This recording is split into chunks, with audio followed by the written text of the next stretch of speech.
Bonjour mon cher frère, ma chère sœur, que la grâce et la paix de notre Seigneur Jésus soient maintenant sur toi et sur toute ta maison. Amen, je suis le pasteur Antoine Junior, présent avec le cœur frère. Oh, mon cœur brûle pour que je te transmette un message qui, j'en suis sûr, va changer ta vie. Dès aujourd'hui, frère, je viendrai chaque jour ici donner un enseignement biblique, puis nous prierons, d'accord ? Ici, la religion n'est pas abordée. Sois rassuré. Toi qui écoutes la parole, je veux juste te dire une chose. Dieu veut avoir une relation avec toi. Dieu sait que la religion a été créée par l'homme. En fait, le mot latin pour religion est religare, c'est-à-dire l'homme essayant de se reconnecter à Dieu. C'est l'homme conscient de son besoin de Dieu et de croire, qui connaît son vide intérieur.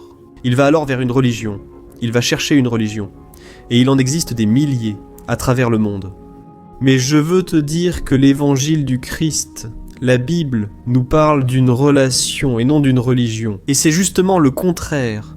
Parce qu'au lieu que l'homme cherche Dieu, la Bible dit très clairement qu'aucun de nous ne cherche Dieu. En fait, il n'y a pas un seul juste sur terre. Il n'y a personne qui fasse vraiment la volonté de Dieu et qui s'intéresse au Créateur. En fait, tous se sont corrompus à cause du péché. Qui est entré dans le cœur d'Adam et Ève? Et, à partir de là, cette méchanceté s'est répandue sur toute l'humanité. Vous voyez, frères, que le monde ne s'améliore pas, n'est-ce pas? Il y avait de la méchanceté il y a des milliers d'années. Quand on regarde l'Ancien Testament, on voit que c'était œil pour œil, dent pour dent. Soit tu tuais ton ennemi, soit, si tu ne faisais pas ça, c'est lui qui te tuait. Donc, les guerres, les conflits, tout cela a toujours existé, même si on regarde il y a 100 ans. Il y a eu la Première Guerre mondiale, la Seconde Guerre mondiale. Frères, le monde, c'est un chaos total, à cause du péché qui est dans le cœur de l'homme. Et il y a un passage dans la Bible, dans Jacques, chapitre 4, où il commence ce chapitre en disant cela. « Frères, vous êtes-vous déjà arrêtés pour penser que les guerres, les luttes, les disputes, elles arrivent à cause de ce qui est en vous? Le plus grand problème du monde est ici, à l'intérieur, dans notre cœur. » Et alors il dit ceci. « Vous voulez souvent beaucoup de choses, mais vous ne recevez pas. Et vous ne recevez pas parce que vous ne priez pas. Vous ne demandez pas à Dieu, et quand vous demandez encore pour de mauvaises raisons, pour satisfaire vos propres plaisirs, vos désirs égoïstes. Et c'est pourquoi Dieu n'exauce pas. Vous, mes frères, j'ai ressenti très fort ici dans mon cœur l'envie de vous parler exactement de cela, parce que nous ne recevons pas les réponses que nous aimerions. Tout d'abord, c'est ce que je t'ai déjà dit, le cœur de l'homme est pécheur et Dieu est saint. Et alors la Bible dit, là dans le livre d'Isaïe, que nous ne recevons rien de la part de Dieu, à cause du péché qui est en nous. Car le péché fait une séparation entre Dieu et les hommes, de sorte que Dieu ne nous écoutera pas. Alors, la première chose que je veux te dire, c'est de confesser ton péché devant le Seigneur. Tu n'as pas besoin de le confesser à quelqu'un, confesse-le directement à Dieu et il va te pardonner, amen, parce que Dieu est miséricordieux. Et il a déjà fait ce qui était nécessaire pour que tu sois sauvé, pardonné, pour que ta vie soit restaurée. Tu sais ce qu'il a fait? Il a envoyé son fils marcher sur cette terre pleine de méchanceté. Mais Jésus ne s'est pas corrompu, il n'a même pas commis un seul péché. Pense-y, le diable voulait que Jésus tombe dans une seule tentation, et Jésus n'est pas tombé. Gloire à Dieu, il a fait cela par amour pour moi, par amour pour toi et pour lui. Là-bas sur la croix, il a pu être le sacrifice parfait pour les deux péchés. Le juste a souffert pour l'injuste, le saint est mort pour le pécheur, et à cause de cela, le sang qui a été versé sur la croix, ce sang-là est différent de tous les autres. Ce sang est pur, il est parfait. Et quand tu demandes le pardon, son sang vient sur toi, spirituellement parlant, n'est-ce pas? Personne ne verra ce sang, mais Dieu le voit. Et quand Dieu te regarde maintenant, il ne verra plus tes péchés, mais il verra le sacrifice que son Fils, Jésus, a fait sur la croix à ta place. Amen. Alors, frères, qu'est-ce que je veux vous dire aujourd'hui? Ici, la raison pour laquelle, bien souvent, Dieu ne répond pas à vos prières. Je me souviens qu'une fois, il y a de nombreuses années, quand je venais de me convertir, il ne s'était pas passé beaucoup de temps. Je voulais vraiment pouvoir parler la langue des anges, vous savez? Prier en d'autres langues, comme la Bible en parle beaucoup, n'est-ce pas?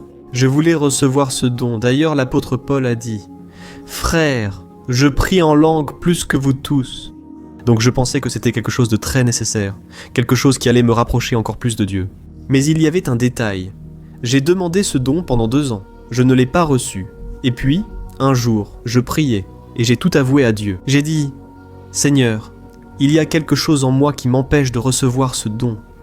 Frère, alors le Seigneur m'a rappelé que chaque fois que je demandais cela, c'était parce que je voulais montrer à ma famille, à la maison, que j'avais un don spirituel. Je voulais montrer que ce que je suivais, n'est-ce pas? Ce nouveau cheminement dans ma vie n'était pas seulement un changement de religion. Parce que, comme je vous l'ai déjà raconté, j'étais catholique, puis je suis devenu spirit, et maintenant j'étais chrétien évangélique. Et je voulais montrer à ma famille que ce que je suivais, en réalité, c'était une relation avec Dieu. J'avais une intimité avec Dieu et j'adorais le Créateur des cieux et de la terre. Ce n'était pas seulement aller à l'église, tu comprends? J'étais vraiment en communion avec Dieu, alors mon désir était de pouvoir prier à haute voix, pour que toute ma famille entende et sache que maintenant j'avais quelque chose de spécial, tu vois. Mais frère, c'était la mauvaise raison, ce n'était pas la bonne raison. Je devrais rechercher ce don pour avoir de l'intimité avec Dieu et non pour le montrer aux autres. Pas pour essayer de prouver à quelqu'un que j'étais plus spirituel que les autres. C'est pourquoi, frère, nous ne recevons souvent pas, car nous voulons être vus par les hommes, alors que Dieu parle. J'exauce dans le secret. Je suis celui qui récompense les prières en secret. Parce que, frère, Dieu voit le cœur. Il sait si vraiment les intentions de votre cœur sont alignées avec sa volonté. Amen. Je sais que nous vivons une époque où les gens s'arrêtent pour réfléchir aux autres. Elles ne nous cherchent pas de toute l'année.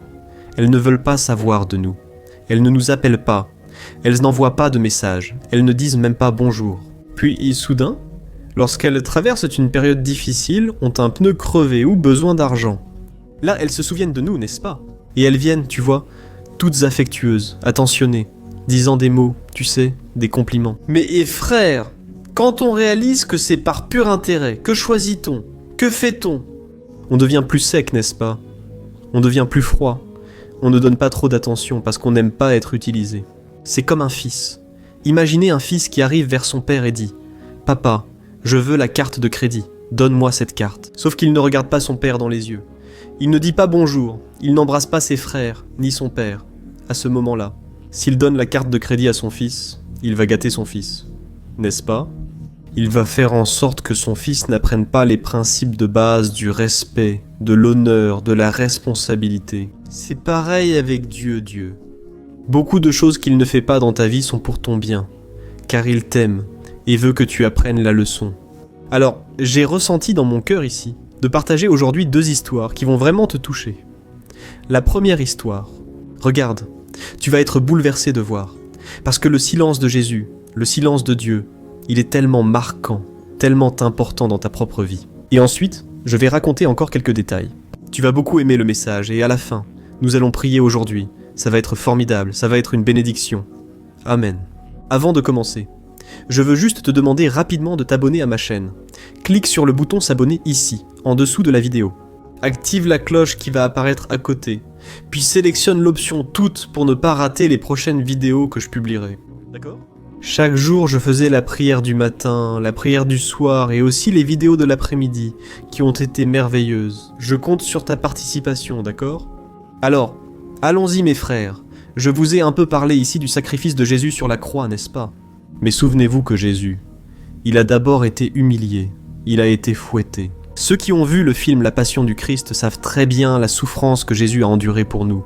Parce qu'en réalité, c'est lui qui s'est livré en notre faveur. C'est intéressant que lorsque nous nous concentrons seulement sur la douleur de Jésus ou la méchanceté des soldats, on oublie une réaction que Jésus a eue devant Pilate, devant Hérode, que Jérusalem exactement. Souvent, nous n'entendons pas la voix de Dieu. Laisse-moi t'expliquer ce qui se passait, Jésus. Il était emmené d'un endroit à l'autre, et soudain, il s'est retrouvé devant un homme appelé Hérode Antipas. Pour que tu comprennes, qui était cet homme ? Hérode. Il gouvernait la Galilée, et il vivait tout le temps dans le luxe. C'était une vie très désordonnée, pleine de péchés. C'est lui qui a ordonné la décapitation de Jean-Baptiste. Tu te rappelles cet épisode ? Eh bien, frère, cet homme, il n'adorait pas Dieu, au contraire, il s'adorait lui-même. Il aimait une vie de privilège, une vie de luxe, mais il maltraitait les autres. C'était un homme cruel. Et regarde ce qui s'est passé quand il a finalement rencontré Jésus. Je vais te lire Luc, chapitre 23, versets 8 et 9. Il est écrit ainsi. Hérode fut très content lorsqu'il vit Jésus, car cela faisait longtemps qu'il voulait le voir.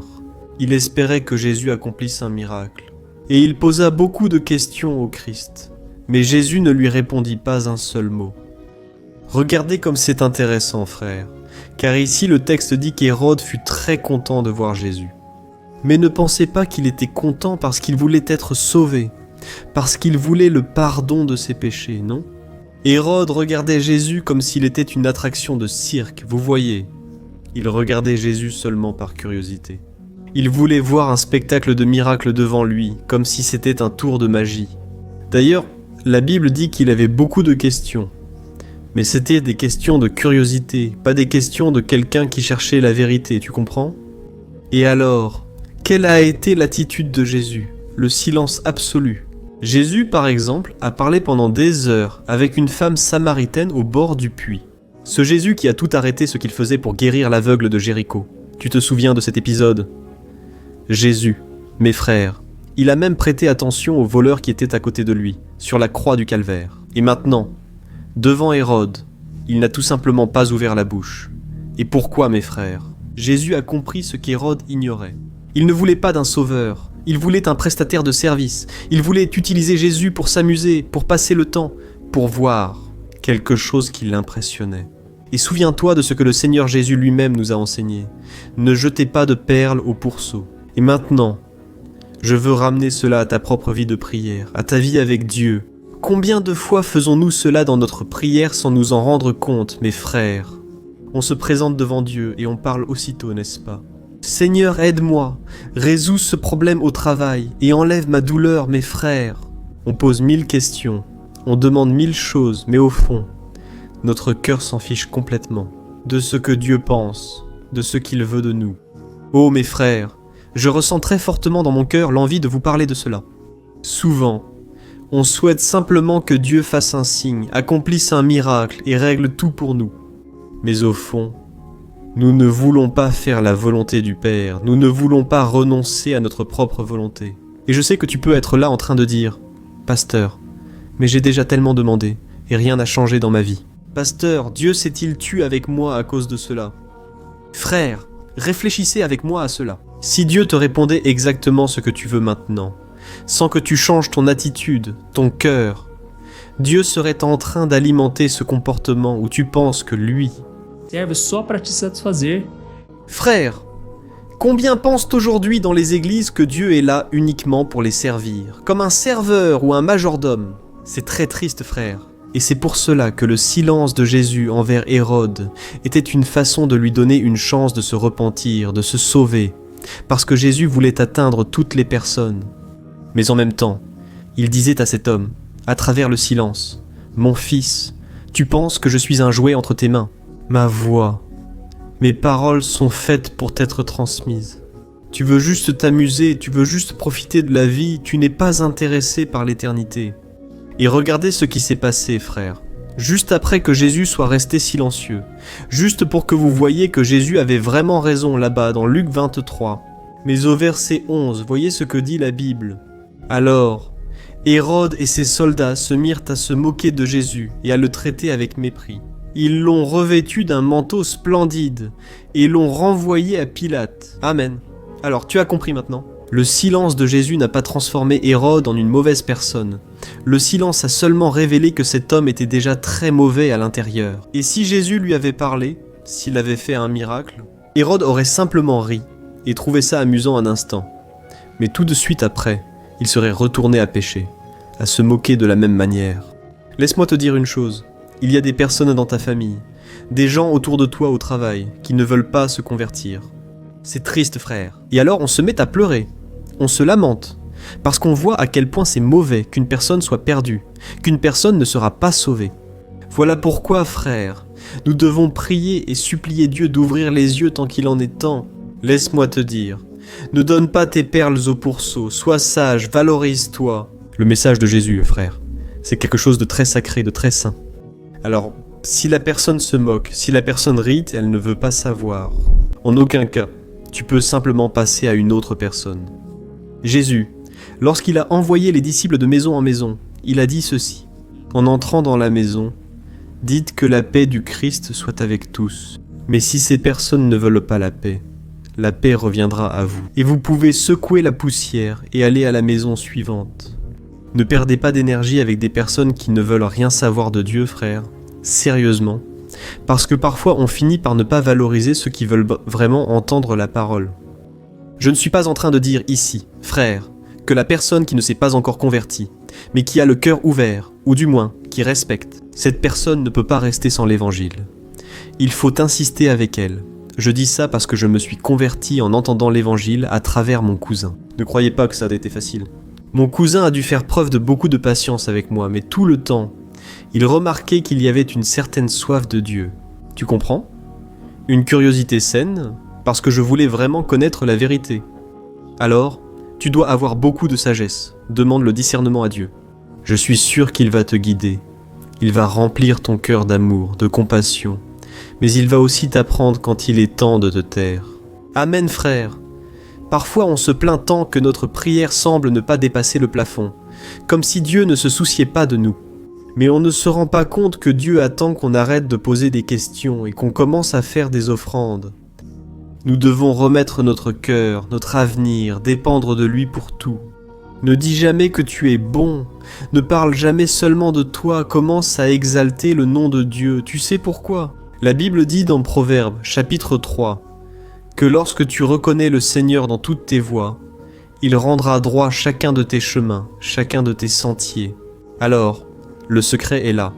Avoir la crainte de Dieu, respecter les choses sacrées. Mes frères, c'est intéressant.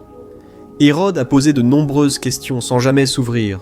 Et qu'en est-il d'autres personnes dans la Bible ? Avez-vous remarqué que certaines personnes étaient si repentantes qu'elles ne pouvaient même pas parler ? Et à ce moment-là, Jésus les a entendus immédiatement. Alléluia. Et vous savez pourquoi Jésus faisait cela ? Parce qu'il connaît l'intention au plus profond du cœur. Regardez ce que la Bible dit dans Jean, versets 23 à 25. Écoutez. Et à cause des signes que Jésus accomplissait à Jérusalem, pendant la fête de la Pâque, beaucoup commencèrent à croire en lui. Mais Jésus ne se fiait pas à ces personnes, car il connaissait le cœur de chacun. Personne n'avait besoin de lui dire comment est la nature humaine, car Jésus connaissait très bien les intentions de chaque personne. Regardez, frères, la Bible est précise.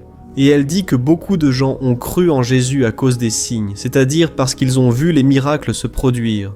Mais Jésus ne faisait pas confiance à ces personnes. C'est une parole très dure, très sérieuse, parce que nous voulons que Dieu nous confie des bénédictions. Mais est-ce que Dieu peut nous confier son cœur ? Jésus, le frère, savait que beaucoup de ces personnes qui avaient cru, dès que la première épreuve arriverait, elles lui tourneraient le dos. Malheureusement, c'est comme ça que ça se passe. Souviens-toi, sur les 10 lépreux que Jésus a guéris, un seul est revenu pour remercier. Et celui-là n'était même pas juif, il était samaritain. L'être humain est vraiment complexe. Et c'est pour cela que nous devons toujours demander à Dieu de sonder notre cœur, d'aligner nos cœurs. Amen, frère. La Bible le montre clairement, n'est-ce pas ? Qu'il y avait des personnes qui se moquaient, des personnes qui critiquaient. Mais il y avait aussi des personnes sincères, des personnes qui voulaient vraiment trouver et découvrir la vérité. Et juste après ce passage qui dit que Jésus ne faisait pas confiance aux gens, un chef religieux entre dans cette histoire. Cet homme, il était totalement différent d'Hérode. Il s'appelait Nicodème. Cet homme, frère, était très respecté. C'était un homme instruit. Et soudain, il s'approche de Jésus d'une manière qui a touché le Christ. Regardez ce qui est écrit dans Jean chapitre 3. Le verset 1 et le verset 2 disent en ceci. Il y avait un homme appelé Nicodème, un chef religieux juif qui était pharisien. Et une certaine nuit, il est venu chercher Jésus et a dit « Maître, nous savons tous que vous êtes un maître envoyé par Dieu. Vos signes sont la preuve que Dieu est avec vous. » Voyez comme c'est intéressant, frère. Contrairement à Hérode qui cherchait le spectacle, Nicodème voulait comprendre. Il voulait vraiment savoir qui était Jésus. Et il est donc allé de nuit, discrètement, sans que personne ne le voie, car il était pharisien. Et rappelle-toi que les pharisiens étaient des hommes mauvais, qui voulaient tout le temps mettre Jésus à l'épreuve, le tester, mais Nicodème y est allé tout seul, Il ne voulait rien prouver à personne. Il voulait vraiment savoir comment parvenir à Dieu et qu'est-ce que Jésus fait. Jésus lui donne tout simplement une leçon. Il commence à révéler des choses profondes, n'est-ce pas? En disant qu'il devait naître de nouveau, en disant qu'il devait se repentir de ses péchés. Et ce n'est qu'alors qu'il pourrait vraiment connaître Dieu. Mais avez-vous remarqué la différence, frère? Parce que Jésus ferme la porte à ceux qui veulent l'utiliser, mais ouvre les fenêtres du ciel à ceux qui cherchent une relation. Et le problème, c'est que beaucoup de gens qui m'écoutent maintenant, malheureusement, je sais que cela arrive parce qu'il y a des milliers de personnes, et beaucoup d'entre vous sont encore égoïstes. Je ne dis pas ça ici pour vous provoquer, pour vous accuser, en fait, je me mets moi-même en premier ici. Je ne veux pas être égoïste du tout, mais je sais que beaucoup d'entre vous ne remarquent pas les réponses à la prière. Ce n'est pas un manque de foi, mais le type de foi que vous avez.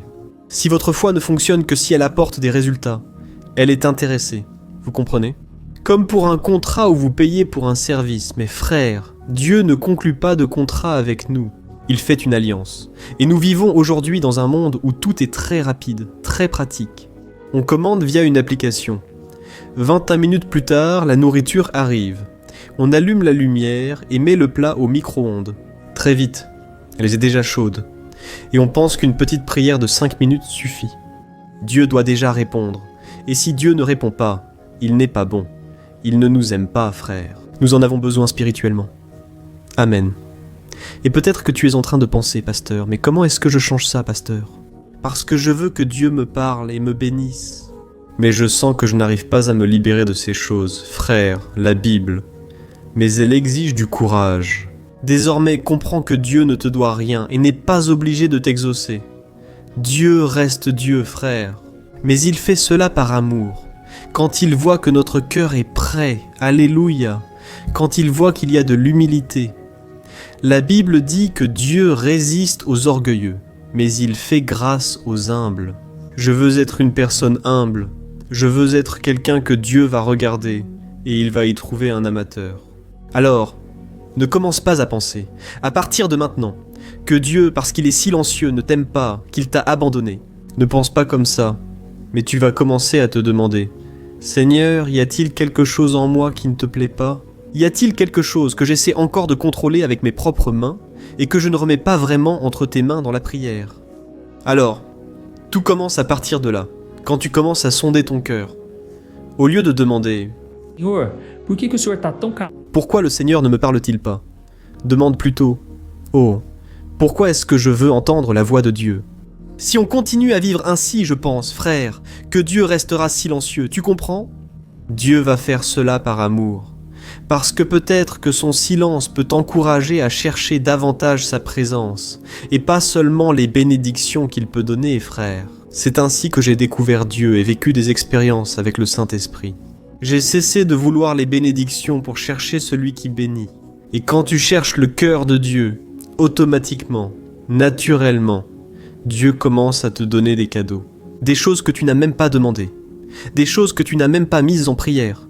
Mais Dieu a vu ton intention. Il a vu que tu es aligné avec lui. Et alors, la Bible dit là, dans le psaume 37, verset 4, que lorsque ton bonheur est dans le Seigneur, il réalise les désirs de ton cœur.